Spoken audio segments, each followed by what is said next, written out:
Welcome to today's deep dive into the first half of the 2026 EV market. We've got some pretty fascinating data to go through today. Yeah, we really do. There's some surprises in here. Right. And our mission today is to unpack what market dominance actually means right now. We want to move beyond just, raw sales numbers and really understand the structural efficiency behind them. Exactly, getting to the core of it. So it kind of begs the question, is market dominance like a viral pop song, fleeting and quick, or is it more of a classic rock anthem that just endures? Well, that's a great analogy, actually. And to understand that enduring dominance, we have to look at this prevailing myth out there. People assume EVs need constant visual updates to survive. Like consumer electronics. Right, exactly. Like they need a fresh coat of paint every single year. But the 2026 data completely shatters this short lifespan myth. We're seeing this anchor concept play out. An anger concept. Yeah, structural stability born from a high-volume, low-variety strategy. Basically, product maturity is winning. Tesla is leading by funneling sales through these established pillars instead of constantly chasing the new. Oh, wow. So just locking in the base model. Exactly. The Model Y is 6 years old now, and it's dominating with about 110,000 units. That's massive. And the Model 3, which is turning 10 in July 2027, it still hit 56,000 units. Wait, really? Isn't tech all about the newest, shiniest gadget?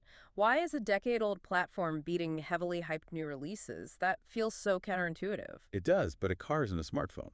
In automotive, novelty loses out to infrastructure, incumbency, and consumer trust. Right. So the physical footprint, the charging networks, service centers. Exactly that. Just look at the shiny new Renault 5. It only hit 45,000 units. Which is, well, it's respectable. It is, but it underperformed market aspirations because hype doesn't instantly buy infrastructure trust. Yeah, that makes sense. So this incumbency creates this massive chasm between the leaders and everyone else. It's causing a desperate scramble for traditional automakers. Oh, absolutely. They're stuck in what analysts are calling the sub-50K club. It's like a rising tide where Tesla is this massive cargo ship and the competitors are just drifting dinghies. That's a perfect visual. The closest pursuer is the SHKOH.Elroq. The SHKOH.Elroq, right? Right, the SHKOH.Elroq at 57,000 units. And the only Chinese entry in the top 10 is the Leapmotor T03 with 32,000 units. But even then, Heavily localized, right?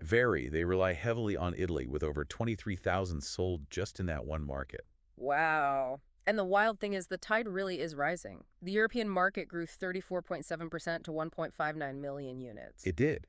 But despite that growth, German legacy brands, with the exception of Mercedes, had a negative start to 2026. So what's their defensive maneuver? Just a price war? Pretty much. They're introducing these cheap city cars, like the ID Polo, for around 25,000 to 26,000 euros. But you can't just price cut your way to a decade-long head start in infrastructure. No, you really can't. Unseating Tesla in 2026 is practically impossible. Lowering the sticker price doesn't magically build a charging network overnight. Right. So for you listening, this really changes how you should evaluate any dominant industry leader. Yeah. Don't get distracted by the flashy updates. Look for the manufacturing focus and the infrastructure. Because that is where the real competitive moat is built. Exactly. And it leaves us with a pretty provocative thought to wrap up on. As the Model 3 approaches its 10th birthday, is competitors' failure to unseat it a failure of technology, or is it a failure of narrative? Are they building the wrong cars or just telling the wrong story? Definitely something for you to mull over. Thank you so much for tuning in to this deep dive today.